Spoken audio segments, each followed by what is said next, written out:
Hi guys, today what we're gonna do on the project Civic, I've gotten a new harness, engine harness. We're gonna do that install. So you're gonna take out the old harness out of here and replace it with this new MIL Spec Rywire harness. Hopefully it wouldn't take the whole day, and I definitely want to do this and put this as a video because I was trying to find a video online to show the install, because there are some connections on the inside that you have to do to the existing harness which isn't too clear, but hopefully when we get to that point we'll be able to do it without a problem. So guys, I'm going to just set up the camera now and then we'll start pulling out this existing harness.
Alright guys, so we got out the existing harness. There is the OEM harness, and now we're going to install the Rywire harness. What a difference these two harnesses look like. Alright, so before we install the Rywire harness, I'm gonna have to change out, this is the end for the map sensor on the Rywire harness, but because I'm using the AM, this is the plug for it. Before I had it basically spliced into the existing harness. So what I'm gonna do now, I'm gonna cut this a little shorter because this was definitely too long, and I'm going to probably depin this and run this end on it instead of splicing it again. As I said before in one of my previous videos, I don't really like this being open in the engine bay. I also realized that I have one for the O2 sensor, the OEM O2 sensor, so I'm gonna see if I can find a plug for that as well. Let me see if I can find it on this harness now to show you guys.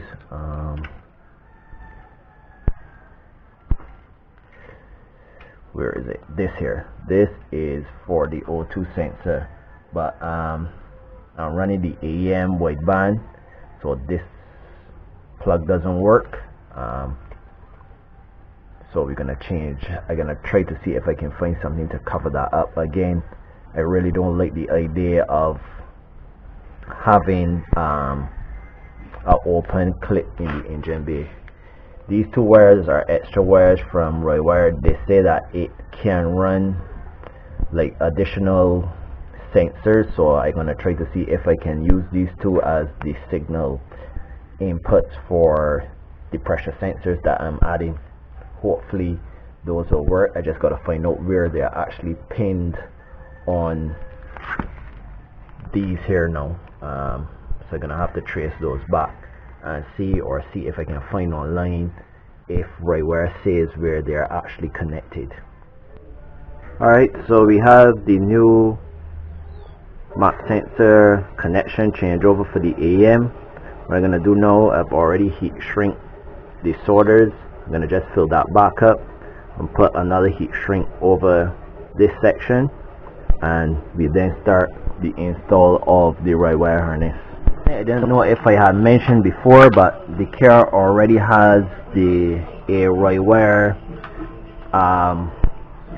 coil on plug harness that was run before with the previous setup, so I'll just incorporate that now into the top harness.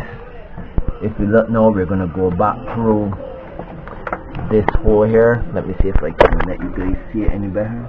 Alright, so there we're going through the radiator hose firewall connection. That's what the previous tap was done with the OEM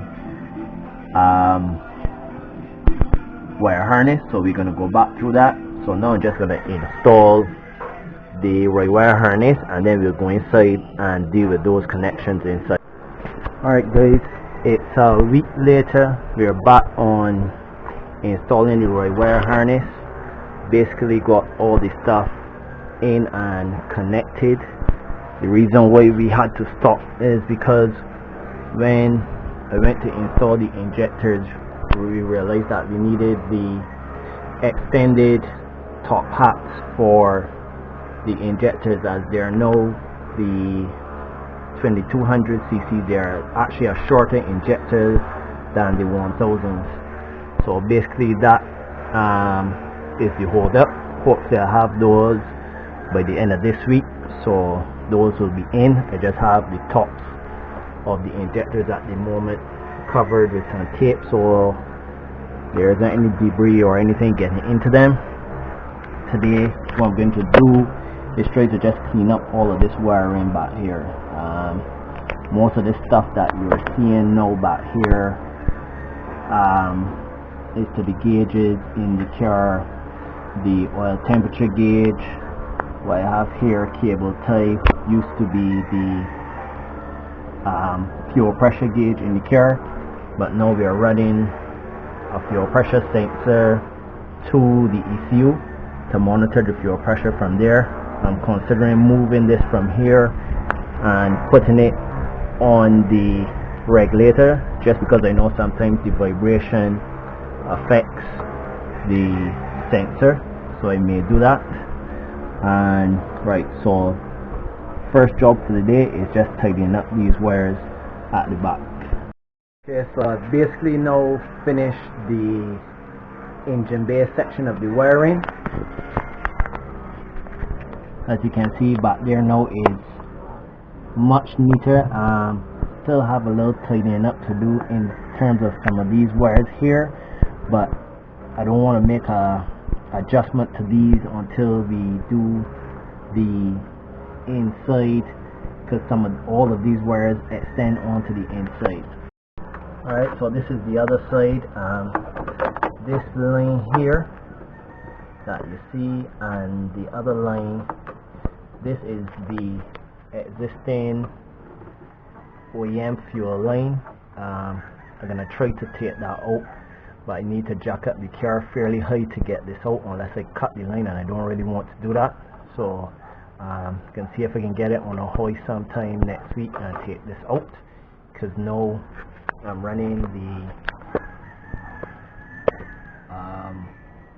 dash 8 line. But as you can see now, I only have like three wires going through here: the charge wire, the main harness wire, this is the coil on plug wire, and this is the power wire from to the starter. And so it's a much cleaner fit in there. And this small wire as well, this is actually bringing the power to the this is bringing the power to the coil on plugs, but I am looking to change that up now. Alright, so now we are on the inside. As you can see, this is where the lines, the harnesses come through now, and this is the madness of wires that I have here now to clean up. Also, this is the stock ECU harness. This one here is the Rywire harness, so I gotta pin some of these, some from here into there. Like this is for the coil on plugs, and I gotta put these coils, pin them into here, plus pin it in for coil 1 as well. What else have to do? Right, but basically I'm gonna clean up a lot of these wires. Some of these wires are to the boost controller, which now I use as my RPM, boost gauge, and oil pressure gauge. So I'm gonna just tidy these up, probably put them in some sheath like what we have here, so it just is much neater at the back. This is the main fuse box. I'm gonna look at probably installing that in this area here. Not sure how as yet. Maybe just drill some holes through here and thing, or maybe just make some brackets to hold it where I can bracket it in here with some self-tapping screws, and then bolt it in to the firewall. But we're looking to figure out how we're gonna do that later. Okay, so basically we have the harness installed. As you see, I got some stuff written here. It's just for me to remember where or what some wires were that were coming from the original harness. Kind of a mess back here still. I'm gonna try to clean that up maybe later. I'm just trying to test to make sure everything is working. What I did know is this is the stock. Let's get a little closer. This is the stock ECU harness, and this cable here, I don't know if you're gonna see it properly, but this is Rywire's adapter chassis harness, and there's some, let me see if I can get some light for you guys. Give me 1 second. Alright, that's a bit better. So right, I was telling you guys, this is the Rywire chassis adapter harness. These single wires here that you're seeing, those run and splice into, let me see if we can see it, which are these wires here, splice in. I've made the connection there into the stock harness for various stuff.